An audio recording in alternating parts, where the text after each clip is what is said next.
Claudio, it's a pleasure to have you here. Hey, thank you so much for having me. Thank you also for coming. It's been nice to interact by email, to read more about your story, other interviews, your projects. Just generic question, like if someone meets you for the first time and they ask you what kind of art do you make, how do you answer? Well, let's say I would like to see myself as a sound creator, an artisan of the sound. And with those sounds, I like to tell stories about our contemporary life. And you seem to be associated a lot with like the deep hypnotic techno. Do you agree with that definition? Is that something that defines you? Somehow, yes, of course, because the kind of sounds that I create, they are quite deep and quite hypnotic too. So it's a good definition, but it's not everything. Yeah. And what's more to it? Like if you were to think about your creation so far, all the music you put out, the performances, do you feel there is one definition of it? It's just music and just a language to share something with people and to spend time with people and just to live an experience all together. And, And then just all about music. it. And there's a lot of things that I wanted to ask you about, but let's start with the inspiration. Yeah. I know that you water is a recurring element, let's say, of your music, your concept, your albums. How does that influence your creation? So I born and raised surrounded by water because I came from the island of Sardinia in the center of the Mediterranean Sea. So water was inevitable. That got me into this inspirational thing about making music. Yeah. Do you, for example, does that help you relax when you think about the water and elements? A lot.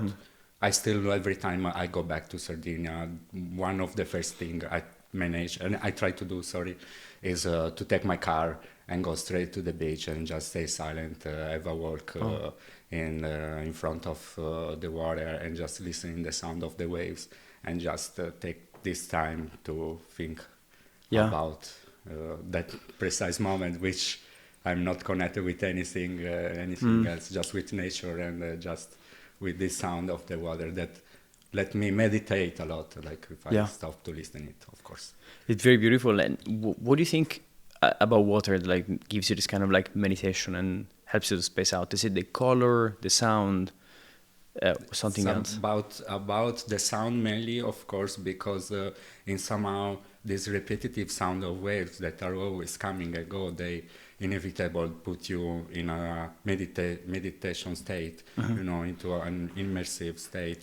And then, of course, I'm really, how to say, fascinated by the deepness of the water and from the fact that we even don't know what is going on down there. And it's really something that always fascinates me to imagine what we can find, deep down there.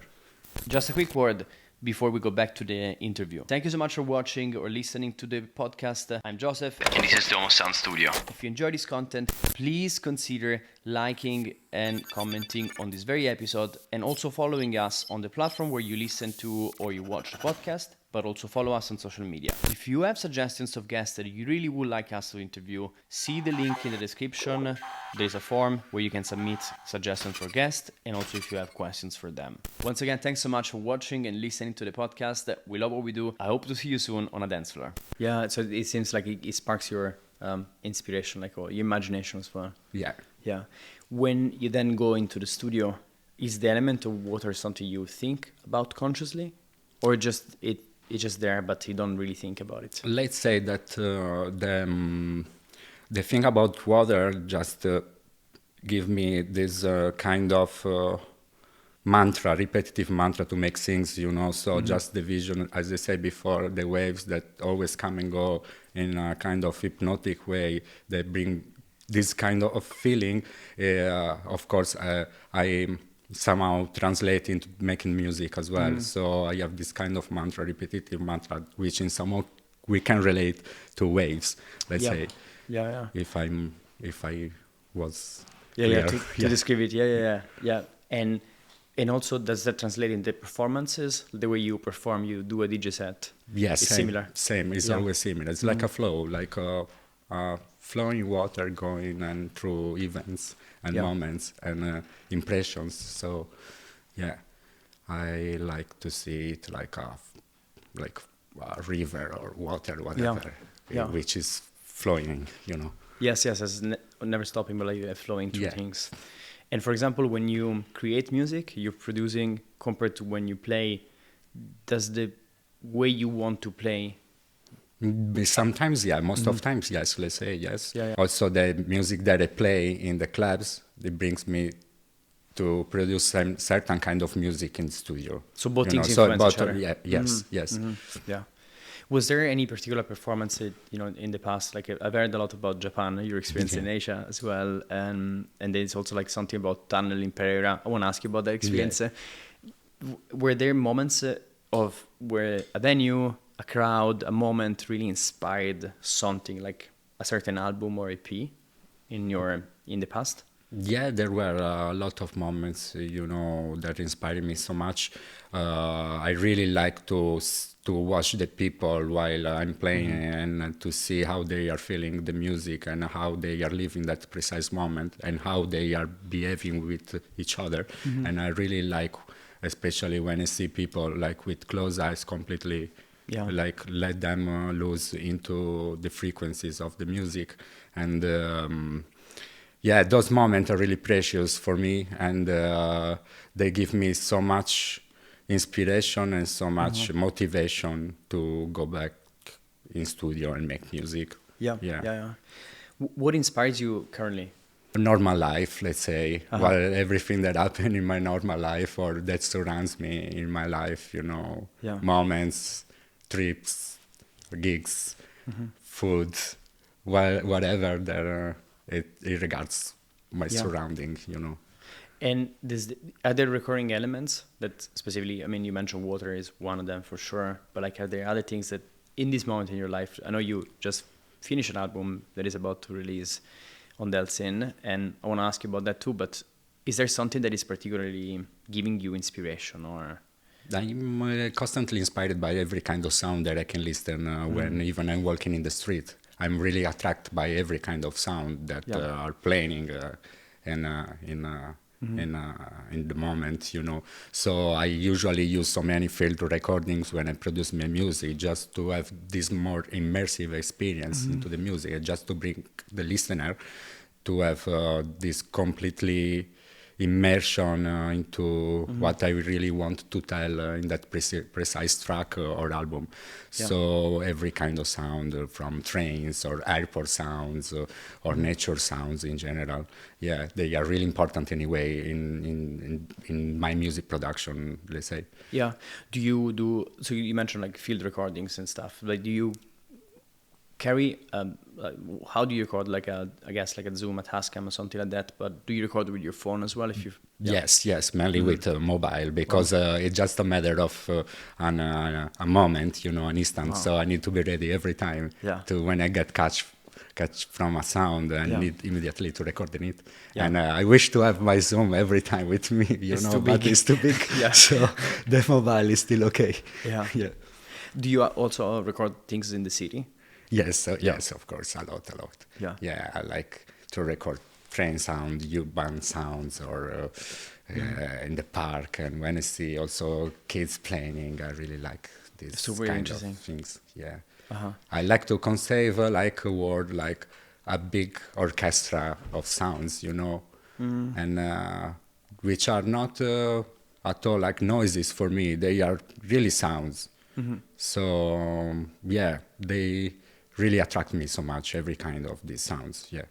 Because you feel there is a tonality, like I can feel there is tonality, a mood, a key, and then I try to manage to fit this kind of sound into the keys of my synthetic sounds. Interesting.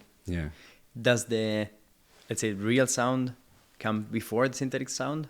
Yes, most of the time. Of the time? Yes. Interesting. And so then I follow that precise key or harmony that these field recordings let me feeling, and I try to recreate synthetically, let's say, with machines or plugins or whatever. Wow.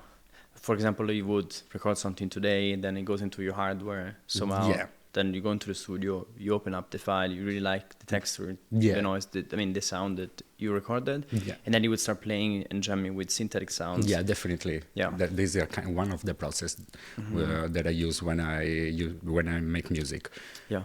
Yeah, and I think we can do whatever, every kind of sound just with some recording stuff, you know. It's just the vision we have about that sound and what we want to get. And I think we can get anything with even a mobile phone recorder. Yeah. Wow, incredible. And do you like your way of producing varies a lot? You can do ambient, no beats, no drums, but also doing more techno, dance floor oriented tracks. Yeah. Do you think about them, or you just sit down, start playing, and then something happens? Yeah, I don't think about that. Just that I sit and then I have some ideas in mind, and then I start to develop them, and then I see where they are leading me. And I can say that like the ambient part, both ambient part and techno part are really important for my music. They cannot be separated. So they are both really, really important. And sometimes I merge them. Other times I just make only ambient stuff or only techno stuff. Yeah, it's super interesting. And because like the last album, the latest album, the one that is about to come out, there's a lot of variation. Like, you know, there is an evolution of the tracks in terms of energy, and the sequence that starts very ambient, mellow, like almost like ambient sounds and recordings with some melodies that are also synthetic. And then it goes into like more techno stuff, like the deeper techno that you would play in a club, for example. Yeah. And then it goes back to ambient and more explorations. How did that album come to your production, essentially? Yeah, this specific album, the last album, Self Surrender, it's an album that it came after 1 or 2 years of producing music and trying to get something that was really meaningful. And then in the beginning, when I was thinking to make a new album, I was thinking too much how this album should be done. And then in one point, I completely surrendered myself and I say, okay, this is the music that it came out in 1 or 2 years, and I just need to connect it and to make a good storytelling. And then this is the storytelling that came out. And I was really satisfied because the combination of the track, they can really tell a story, and the story that I really wanted to tell to people. Yeah, it does feel like it could be a set. It could be the track list of a set in terms of like probably one of your sets as well, because you try to go like, from what I know is that you start slow build up, intense energy, then fluctuations, and then you go back to the slower part. Yeah, in fact, this is the influence that we were talking before between DJ set and music production. Both are influenced by themselves, you know. This is the main process about what I'm doing. Yeah, and that's Surrender. And another thing that I read that was very interesting is that you now have produced 4, let's say, more techno-ish album plus Unda, which is the completely ambient album. Yeah. And there is thread of connection for the first 3. Is the 4th album, Surrender, connected to the first 3 as well? Yeah, all of them, they are all connected. I also consider Unda as my 4th album, so part of this journey. Because, let's say, with my first album, Inner State, on Prologue, there was my first long player, so my very first big work. And with that work, I was like kind of not starting, but I really found myself into that sound. So I really recognized myself into that sound. So it was a kind of work more that was about self-discovery first, inner discovery about ourselves. Then with the second album, On Semantica with Volumi Dinamici, that album was much more into experimental music. So I was, after this inner discovery, I wanted to go to experiment who I was at the time, you know. And then this work came out, and then after this, the 012 album on the TGP. Ghost Planet on TGP came out, and was a kind of combination between those experience of these two first albums, and then with Unda was another point where I could again go back to contemplate what happened on those three works. Interesting. And this last album is just I don't know if it's the end or not of this journey, but it's like the realization about what happened with the previous work in terms of self-discovery, experimentation, and sound research, and also like our self-research. Yeah. So if I get it right, so essentially the first album, it was the start of your exploration, and then you went to the second album, which was like stretching in terms of energy, like the other way. Yeah. Then 012 was an in-between the two, it felt. Then Unda is like the outsider, is like taking stock of what happened. Yeah, exactly. And this is like a, maybe not a continuation, but it's like... But representation of this journey. Mm-hmm. Yeah. Very interesting. Also I'm going to ask you a question. I don't know if there is an answer, but it's like, did you imagine this before you wrote the album? Was that even in your mind at all, or it's a connection that developed? Like, for example, you do the first album, then you work on the second one. Does the first one influence the second one? The first one and the second one, not because they came out with a long time 5 years between, Yeah. Mm-hmm. but with the second and the third, they came out quite. The third came out quite fast, respect the other one, because it was really influenced by the second, and then the Unda, it came because was mainly made for being performed live, and then anyway I decided that this was really appropriate to keep it going with the story. And anyway, I never thought about this, of course. I just let myself go with this flow, and then see what happened. But of course, I had on mind to create a really meaningful thing. Yeah. And on your fourth album, Unda, you worked also with Diego. Like, credits to Diego. What was the concept behind that album? So it's a very ambient album, almost like the zero beats. Like, it's quite different from the other ones in terms of like it's more just toward the ambient, and clear connection again with the waves. When I got asked to make this with this project, I was looking on what work on. So immediately it came on mind to work on something that was related still to the water, of course, and to my place, the place where I come. So the first thing that I thought was like I was imagining the waves, of course, and then the repetitive moving, just always to come and go, that it can teach you so much, like in the way to how to behave in life. Yeah. And so that was it's really representing the concept of the water flowing. And in your broader discography, that also includes EPs, remixes as well, of course.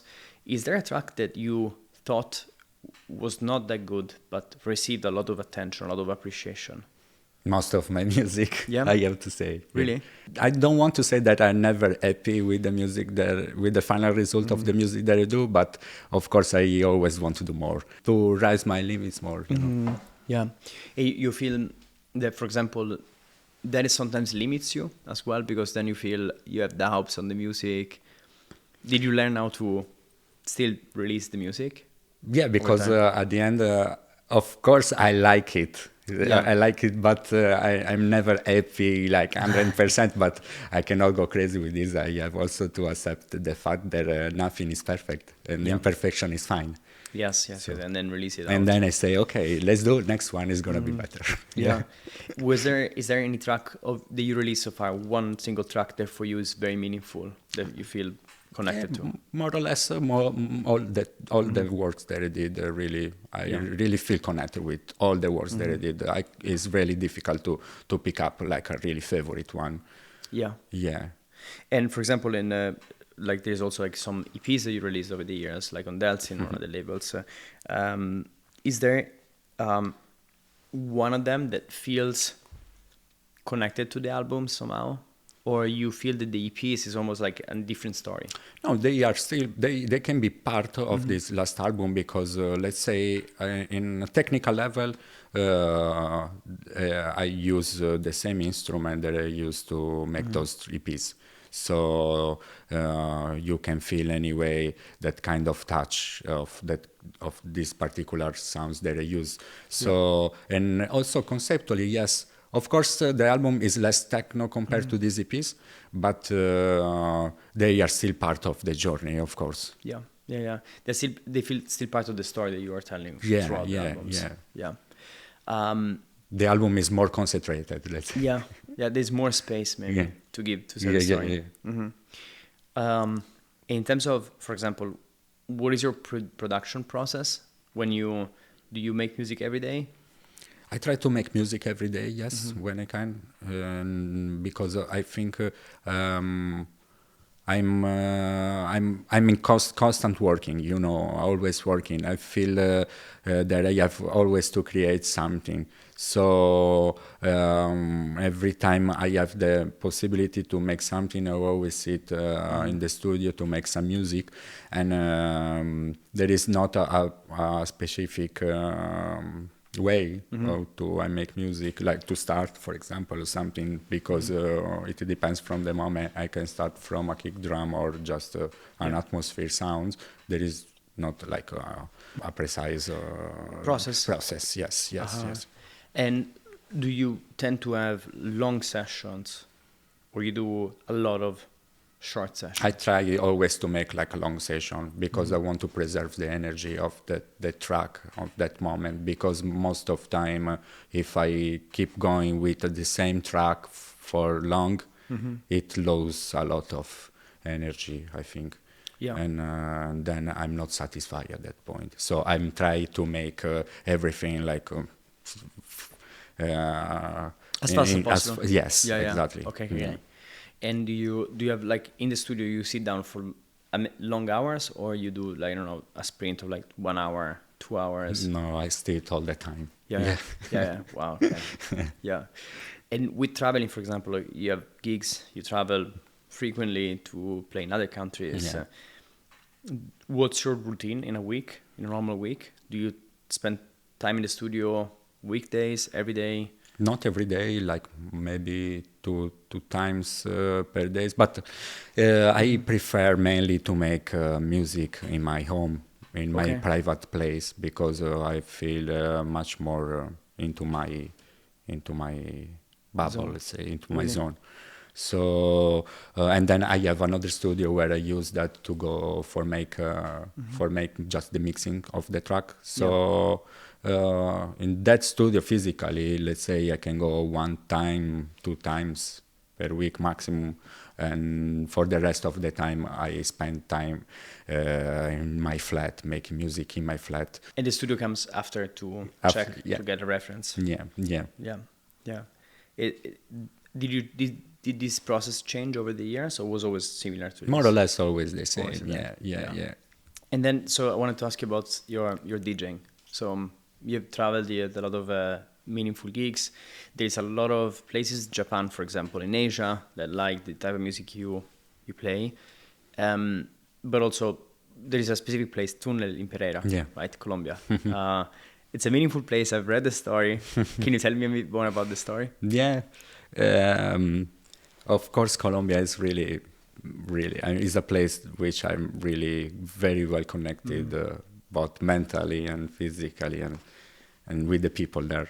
And the experience in Túnel in Pereira was quite weird experience and funny, because I was playing there for an all-night session and like 10 hours, something like this.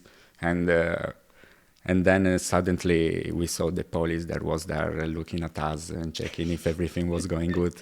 And when I finished to play, I saw one policeman coming to me and just asking something. And I say, what what's wrong, what I did. You're like, oh, shit.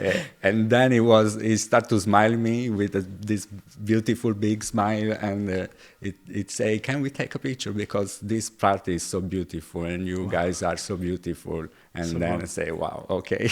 It means a lot. Yeah. Because as I said before, when you have this environment of people just sharing a moment like easily and with love, even police want to have a picture of this. Yeah, super cool.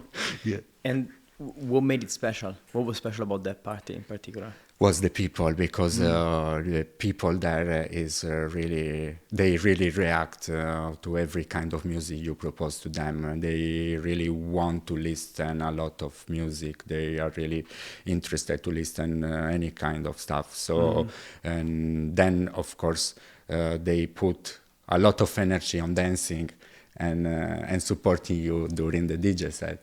So this creates an amazing vibe. Into the party. Yeah. I heard you were also like, there's a story with the Palo Santo. Like, as well. Because this 10 hours of set was kind of ceremony itself. It was like, we start, we make even the hair pour with this kind of stuff, which I like it. I like the smell, and I like the idea that this can help you to clean the space. Yeah. So, it was definitely a ceremony. Yeah, beautiful. Like going to the church and pray and. Yeah, I think also because of your smell is like when you have this kind of very strong smoke and essence, like you're more present. You start noticing things more because you're forced to use another sense for the present experience, and it's beautiful when you do that together with music. You see, you feel things with your body, you feel things with your ears, and then you smell. And I wanted to ask you about Japan. Like your experience in Japan, it seems to be a very meaningful place for you too. Labyrinth was an inspiring place for you. And actually, Labyrinth I never participate, honestly, but I participate for a couple of years in a row in another festival which is called Rødhåd, and it has been such a great experience for me to perform there in Japan, in the mountains, in this beautiful nature of there, with these beautiful people as well, because also Japanese people compared to Colombian people, for example, they also are really, really interested into new sounds, into new music, into the journey, to get something. So I always felt very comfortable to play there, and I felt always that people really wanted to have this journey with this music. So it was nothing forced when I played there. Feels like flows and natural. Yeah. And is there a reason why you think, for example, especially the type of music you play and ambient, like broadly, resonate a lot with Japanese people? It resonates with Japanese people, like it resonates with people from all over the world. It's not specific to Japan. Maybe because we can see maybe Japan like a more spiritual place, maybe compared to other countries. That's maybe could be, but I think it's okay, like for everyone. The same for everyone. And another festival that it seems meaningful for you, Waking Life, Portugal. Yeah, also Waking Life, same, because also there you could feel this vibe and this spirit of union and love. And I'm very happy and very grateful to have this kind of experience. And then because at the end I can realize that everyone is connected in every part of the world. At the end we are doing in this kind of stuff all the same. We want all the same things. It's kind of community. Humans. Even though we speak different languages, we have different habits. We are humans. Yeah, beautiful. Do you think that especially outdoor festivals, maybe it's a festival, so multi-day experience normally, and it's outdoor, how does that change your experience of playing compared to a club that is closed one night only? Because the story that I want to tell, like in a forest, is completely different from the story that I want to tell into a club. In the forest, I got much more inspired because we are surrounded by nature, of course, and nature give us so much inspiration, as well as the inspiration that we can get in the city and go to play in a club. They are two completely kind of movies, let's say. Yeah. And then, of course, the result is completely different. And in a forest, I can make something much more organic, let's say, in terms of sounds, and instead in clubs, much more synthetics. And you mentioned something interesting, which is there are two different movies, right? So if you're playing in a club, it's a different story you want to tell, different environment, obviously. Nature gives you inspiration, and then you go into a different journey. How do you prepare for these two sets? Let's say Tunnel Pereira or another club close versus Waking Life or Rural, right? The Japan Festival. What goes into your preparation if it's different from the two?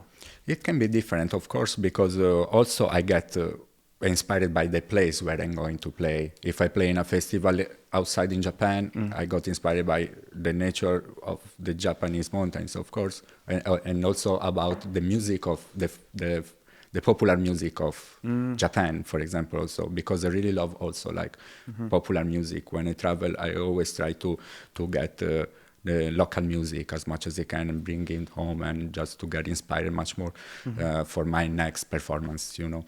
So let's say I prepare the music inspired by the place where I'm going to perform. It can be even the city or the nation or the country, you know. Yeah. So depending on, it's more the country than it's that kind of gives you a direction or yeah, most of times, yes. Yeah. And of course the setting, then I guess when you prepare a set, do you prepare a playlist for that set, or you have folders of different kind and you improvise? I have folders of different kind of music, and then I prepare, let's say, of course, the beginning of the set, I always want to prepare this because it's a really important moment, I think, and then I cannot improvise, I have to be honest. And then the rest is just improvisation. But the beginning must be like fixed most of time.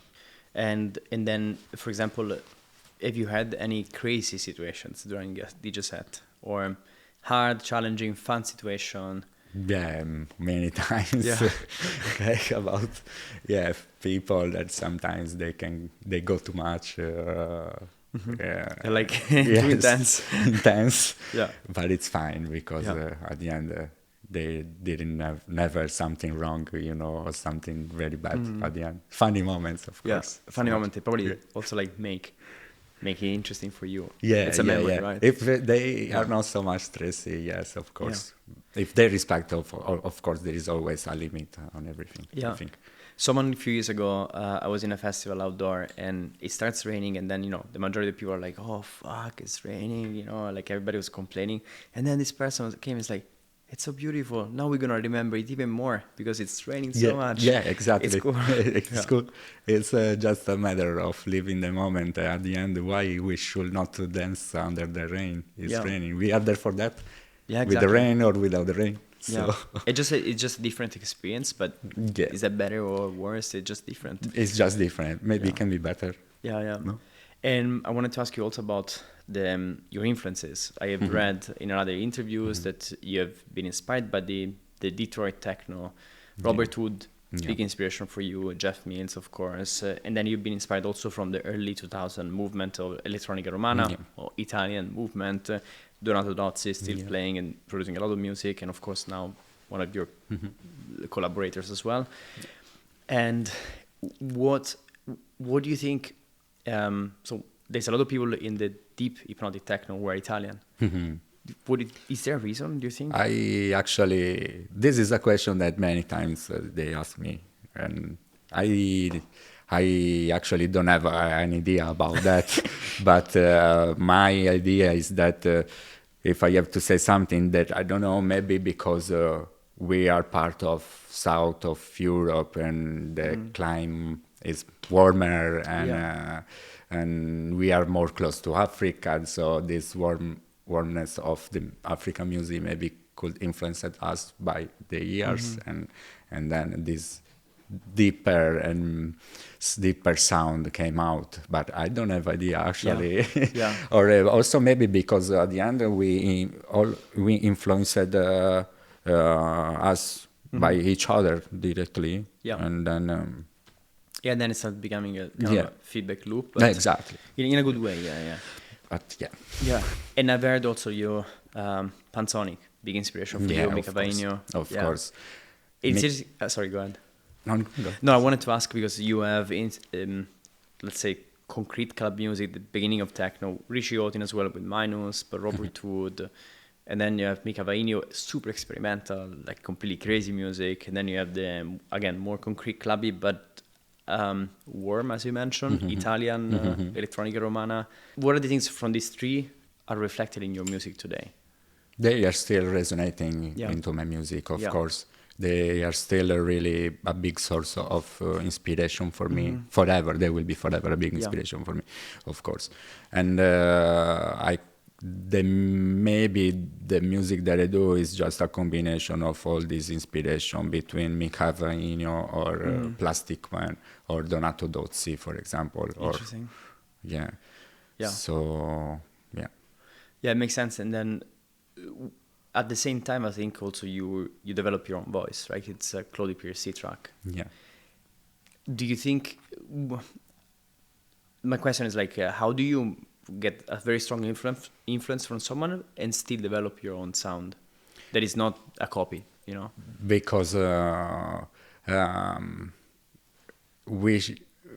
it's like to have our own smell first, no? So we are all different, so we all smell differently. So we should put out this our personal smell outside just to be different from other people, you know.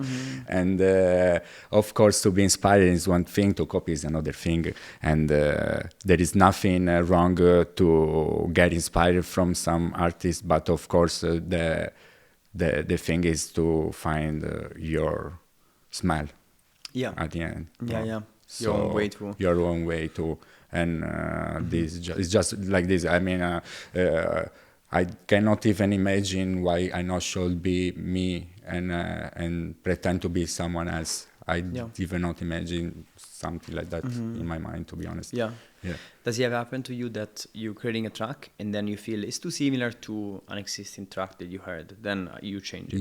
Yeah. It happened many times. Because we have so many production going on every day. Yeah, crazy. That is inevitable to feel the track sounding similar to another track, really. Yeah. But at the end, is the way how you let play this track that make the difference. So. Yeah, makes sense. And for example, I wanted to ask, like, what are ways for artists to make sure that they can create their own sound, they find their own smell, their own voice, and then put the music out there, overcoming fears that they might have?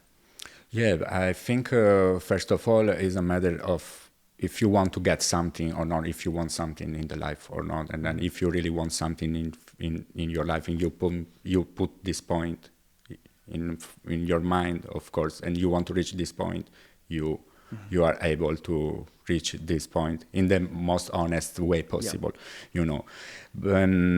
I think for young artists, what I can suggest is, of course, to be inspired, to let himself inspired to let themselves inspired by the artists that they love, of course, but at the end to follow really what there is inside of them. So. But this is a process that just can come out with the constant work. And I think we should consider to work every day to find this and persist till we really don't find this inside of us. And at this moment, it will come out for sure if we dedicate this moment. It's a matter of dedication, I think. Yeah. And then the rest is going to come automatically. It's a very important point, and I have sometimes the fear that, like, in the world we are in the world we are in right now, it's so hard now because you were constantly exposed to social media, where it can feel that everybody else is better than you, everybody else has had a lot of validation, appreciation from other people super fast, you know. Yeah. We never see the shitty part of everybody's life. We think everybody's better than us, right? And in fact, it's better to don't get trapped in this thing, because that's not real. It's not reality. What's your relationship with social media right now? It's what I can say. I mean, it's part of our times. We have to accept this. So I use that because I need that. And also, if we look at that in a positive way, it means that really help us to spread our voice and to spread our music, our art, to more people possible. So we should look at social media mainly in this way to spread our message more. If we have this content to spread, otherwise the rest doesn't have any sense for me. Yeah. How do you protect yourself from checking Instagram and then feeling shit about it? That's really hard. Yeah. That's really, really hard. And just put it off and just read a book or make music or listen to some music and have a walk and don't think about that. Yeah. Yeah. Don't think about that, because at the end really it doesn't reflect the reality at all. And also reality is different from person to person. It's one of the hardest things of our times, right? Yeah. It's a drug that is always available, that everybody accepts. It's a real drug. Yes, exactly. It's a real drug, completely. And the world, sometimes also like the business you're in many cases pushes you to, create content, Yeah. It's crazy. But when the content that we are already creating content, like we are making music, we are making paintings, we are making movies. That should be enough contents to do. So conversations like this. And conversations like this, exactly. Yeah, those should be the real contents. Yeah, I've recently read someone on YouTube was saying create art, not content. And exactly, that's the only thing we have to do. Yeah. Come on, and then we are a musician, we are painters, we are actors, and that's our art, and then we are already creators. So what else should we create? Yeah. Do you have any ways on a daily basis? So for example, you limit your social media consumption to a certain time. How do you practically limit yourself or prevent yourself from checking, I don't know, Instagram or other social media? When I really feel that it's too much, I really put it out because it's really hard to limit ourselves on this, because we always, at the end, is a mean that is part of our life, the mobile. Yes. So it's hard to we can do nothing without that, So it's really complicated, but it's a big struggle also because it's one of these things that you. Once you open it, you're fucked. Like you can wipe out 1 hour of your life instead of making music. Exactly. Just checking shit. Just checking shit. And you feel worse after than exactly. you felt before. So it makes no sense. Sure. Yeah. Sure. So, better to create something meaningful instead to waste time on these things that doesn't make any sense. I fully agree. And a different question. What does it mean to be an artist for you? Actually, I don't see myself like an artist. I mean, it's really difficult for an artist, let's say, as you say, to see themselves as an artist, because I see myself, as I say before, as a sound creator. I do sounds. And then I never think that I'm doing art, I'm just doing sounds. Then the art is people to decide if this is art or not. So I see myself as a sound maker, and which people consider art. I don't know. Yeah. Like the same as me that happen when I see a painting and I say, this is a piece of art because I consider this is art for my perspective.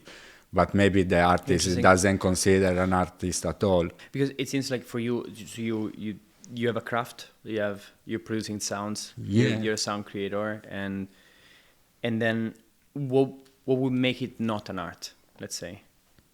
It's just our taste, I think. At the end of the day, to say that, and also, of course, in an academic level, there are some points that define art, but at the end I think art is very subjective. Yeah. And I can like a track, you cannot like a track. You can say that's not art, I can say that's art. So what's the point? It's better to say that's music, that's a painting, and art is subjective a lot. It's an interesting way to think about it. I never thought about it like that. And I've read that you went to Pinocchio Giardino Sonoro. Yeah. Like, it's a sculpture. Like, for people who don't know, it's like this garden, I guess, like with stones. I'm really inspired by him on this topic about to be creator. And it's very fascinating because I think he also never considered himself an artist. He just say, I'm a creator. I need to create every day. I cannot stop. This is my mission in the life. I was just about to ask you, like, is that art or is a sculpture or is, I don't know, a craft, a stone that is... Like, interesting because now you said the creator never considered himself an artist. He just considered himself a creator of this type of stones. For you, he's an artist because he created something something artistic. Artistic, yeah. Yeah, and art can be so many things at the end.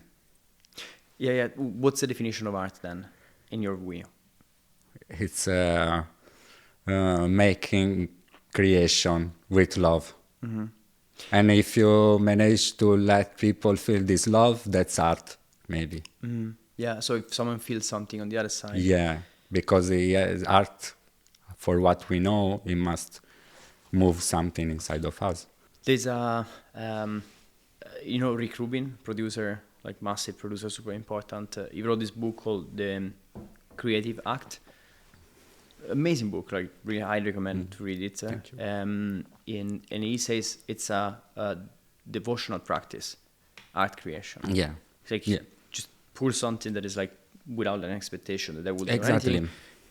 You put your emotions, you try to make it as pure and real to you as possible, and then maybe someone else resonates with that. Exactly. Yeah. And most important thing, I think that art must be shared. Without sharing, there is nothing. An artifact is nothing. I mean, if I do music and I keep my music just for myself, I don't consider this an art, an act of art, because art is sharing.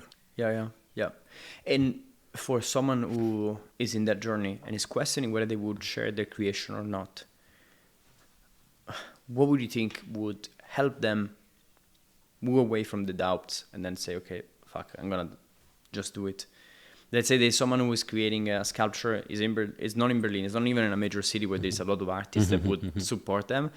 It's disconnected from the center of the movement, and they're creating these sculptures. They're thinking, oh, maybe this is shit, I'm not confident that someone would like it.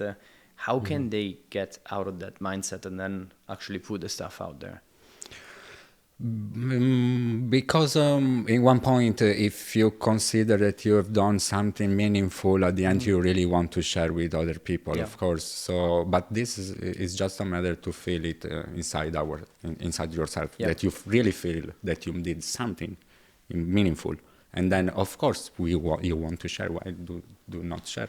Yeah. And the sharing art is really, really extremely important, I think, really. Otherwise, it doesn't move nothing, because arts also move the life. Yeah. And move our society, move our everything. Mm-hmm. So without sharing, we could be stuck forever in the same loop. Yeah. Have you ever had a surprised comment from someone about your art, your music, that you were, wow, I'm amazed that this thing that I've created, it might be a set or a track, touched someone that I don't even know? Mm-hmm. Does it ever happen to you? Yeah, it happened, and that's fine, because it means that I did something good. Talking about other projects, so you have at least you run 2 labels. One is The God's Planets with Ness, and then now 12. What has been your experience with running labels? What have you learned from this process? Yeah, I've learned that it's good to put out your own concept and your own vision of making a label. Mm-hmm. And then also I think was really important, because it's good always with a project like a label to support like newcomers and give space to new artists, because as I got it at the time when I was starting, I think that I should give this back to the newcomers. So all the project that I did, I always I always try to manage to leave space for newcomers. I give space for newcomers. Mm-hmm. To support like To emerging support artists. emerging artists, yeah. And that also helps what you were saying before, like to help others put out their art. Yes, exactly, and give them motivation to put out their music. And because I got this when I was starting, so I was lucky to got this kind of experience, and then I wanted to give this experience that I had in my life to other people, of course. Yeah. And when you started, you mentioned that you got supported. Who supported you in particular? Donato Dozzi, I guess, or A lot. I have to say I'm really very close with my dear friend, who is Kyodor, because Kyodor, she was one of the first that discovered my music, and then she introduced myself to Prologue, and then she managed to let me meet Donato also at the time, or the rest of the people from Elettronica Romana, and then How did you connect with Kyodor? So she found your music, and then you connected online? That was the beginning of social medias, and it was MySpace. MySpace, I was going to say, yeah. And then I was starting to make my first hybrid productions, and then I've decided to upload them in this nice player of MySpace. At that time. It was very nice. Rest in peace, MySpace. Yeah. And then I saw Kyodor profile on MySpace as well, and then I sent a message to her because I bought her record at the time and I really loved. And then she replied me immediately. She went to listen those tracks that I had on the player on MySpace, and she really liked them. And then from that time we start to talk and be friends. And then she introduced me to the label manager of Prologue at the time, and everything started. Started from there, yeah. And then collaborations also with The God's Planet. Huge collaborations, super meaningful for the electronic music for many years, which is your collaboration with Ness, your project. How did it start, and how did it end eventually for now? It started because at that time me and Andrea, we were living together in Cagliari, in Sardinia, in the same flat. And then we were sharing so many beautiful moments together, and so many experiences together. And then in one point we were sitting together in our room, and we say, okay, why we don't try to make something together? Then we start to make music together, and this music, the first releases of The God's Planet, they came out. And then we decided to open a new project, and everything started from like this, let's say. I think for me it was also a moment that I was really satisfied with the project. Was okay, and then I wanted to maybe take another way, and that's fine. Yeah. And then you eventually, a few years later, you started also 12. Yeah, just for a need to keep giving space to newcomers mainly. I also to make collaboration with other artists mainly, because I really like to collaborate with other people because they really stimulates me. And what have you learned by running your own label by yourself? Like you mentioned, it is a platform meant also for collaborations. What is something that you've learned from that experience? It's good always to interact with many artists. It's really great, not only, as I said before, to get inspired for the music, but also for the vision about music and life in general. So, the most important experience of this project is just this sharing moment and confrontation moment with other artists. Yeah. What's your definition of success? For me, is how much your message can arrive to people, really. This is my definition of success. Yeah. Thank you for sharing. That's a beautiful thing. And another question that I always love to ask is, you produce music a lot, you tour, play around. How do you also take care of important relationships, your wife, your friends? How do you make sure you have time and energy for them too? I'm a disaster. Yeah. I'm a very disaster on this. But yeah, I try to do my best to switch off and say, okay, now stop. It's time to stop because even it's not good to always push ourselves to make something. Of course, we also need to stop. And so I try to do my best, but I'm not the right person. I think there can still working on it. Yeah, still working. It's tough. Yeah. It is tough. Yeah. And I'm really grateful to my wife and my family and my friends that really understand this. Luckily. Yeah. They're supportive. And a lot. They're still there. Yeah, it's amazing. And you mentioned in another interview in the past that in life everything is cyclical. In what cycle of your life are you in right now? I find myself in a cycle after almost 20 years inside this music scene. And I think it's a kind of turning point. And I really want to see what is going to be next. And I think every cycle, of course, is connected. Every cycle is new, but every cycle is always connected by themselves. So let's see which cycle is going to be after this long time making this life. Yeah. Of producing and playing. And yeah.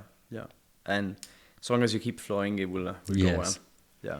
Do you know what drives you in life? Love. Yeah. I love everything. Yeah. I love to make what I do. I love the people who surround me. So I think, if there is something that drives me, it's love. And do you feel your music creates love or helps you experience love? Both of them. Both. It can create love and also, as I said before, making music is an act of love. Yeah. So you experience love yourself while you're making music. Also, of course. Yeah. Materialization of love. Yeah, and harmony. Yeah. Very nice. Claudio, final questions before we wrap up.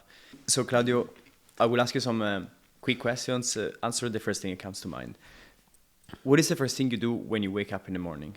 So an espresso immediately and then a cigarette. Bam. Yeah. Italian breakfast. Yeah, it's not that good, but yes, this is. I need to change this habit, which is not that good. The espresso is still fine. Yeah, I love coffee a lot. So yeah. You make it at home or you get it? Yeah, no, I do home. Shop? Yeah. Yeah, very nice. And can you sing aloud one of your latest tracks? It's very difficult. I'm not so good singing. Okay, next question. If you have to choose one closing track for the rest of your life, not one of your tracks, but from someone else, what would you choose and why? I will choose the Connection Machine HoS from Tauceti. Interesting, and why? Why? Because I don't know. It hit me so hard and deep. Yeah. And I really love the track, and I see it like the perfect closing track for everything, really. Wow. You play that often? No. Okay. It's like for a special or a particular moment. No, I need to listen to it. I'm curious. And would you rather play in front of 10,000 people, big festival, but you don't know them, you cannot spend time with them, or 15 close friends in a house? No sound system, speakers, but friends. It doesn't matter for me. It doesn't matter. I just want to play. Yeah. If it's for friends, it's okay. If it's for 10,000 people, it's okay. I just want to spread my music to 1 people or 10,000 people. It doesn't make any difference for me. Yeah, very interesting. Who is a artist, can be musician or non-musician, dead or alive, that you would spend 1 week on a deserted island with? Alejandro Jodorowsky. Yeah? Yeah. Surrealist, man. Yeah, I really love him. Yeah. Do you have any specific books or, movies? Yeah, of course, The Holy Mountain. Holy Mountain, I love so much The Holy Mountain. Yeah. What is a project that you're excited about right now? project. One of your projects, yeah. Now we have the album, The of album, course. yes, of course, yeah. We have the album coming out on the May 23 Yeah. on Delsin. And then I also did other music recently that I'm still experimenting on. So I'm very excited about this new kind of stuff that is coming out. In the studio, just not releasing. I will see if I release it or not, maybe next year. But yes, I have something really exciting you're working on. also after this album. Wonderful. It's always exciting to be excited about that. Yes. Always want something to make something new. Every time. Super cool. Final question. What's a question we should ask the next guest? If they really consider themselves artists. I'm really interested to know what other artists Very think cool. about this. And there's a question from the previous guest for you, which is, how do you think a club experience will be in 100 years from now? I think nothing different from what we are living now, really. A clubbing experience is a clubbing experience. Amazing. And it's going to be the same, even if 100 years. I think also in the past they used to do the same thing that we are doing now. So, and this is going to be forever for the rest of the human.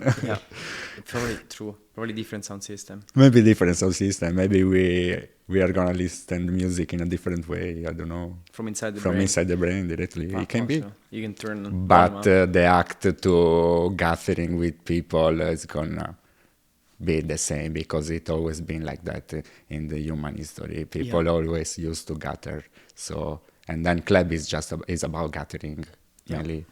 And it's community and living that moment. Of course, music is really important, of course, but it's gathering at the end. Yeah, and I think it's true that technology is becoming even more present in our lives. AI, big example, big factor in all of this. I think there is probably a scenario where it's even more important to connect and have like real interactions. True. I agree completely. Because for sure we will arrive at a point that we really need to reconnect with the real things, and the not real things, with the most authentic things that just can come out from the human mind, and not from a computer. Yeah. And on that note, it has been a pleasure. Thank you so much. Also for me. Grazie. It was amazing. Pleasure to have you here. Thank you so much, Joseph. Pleasure.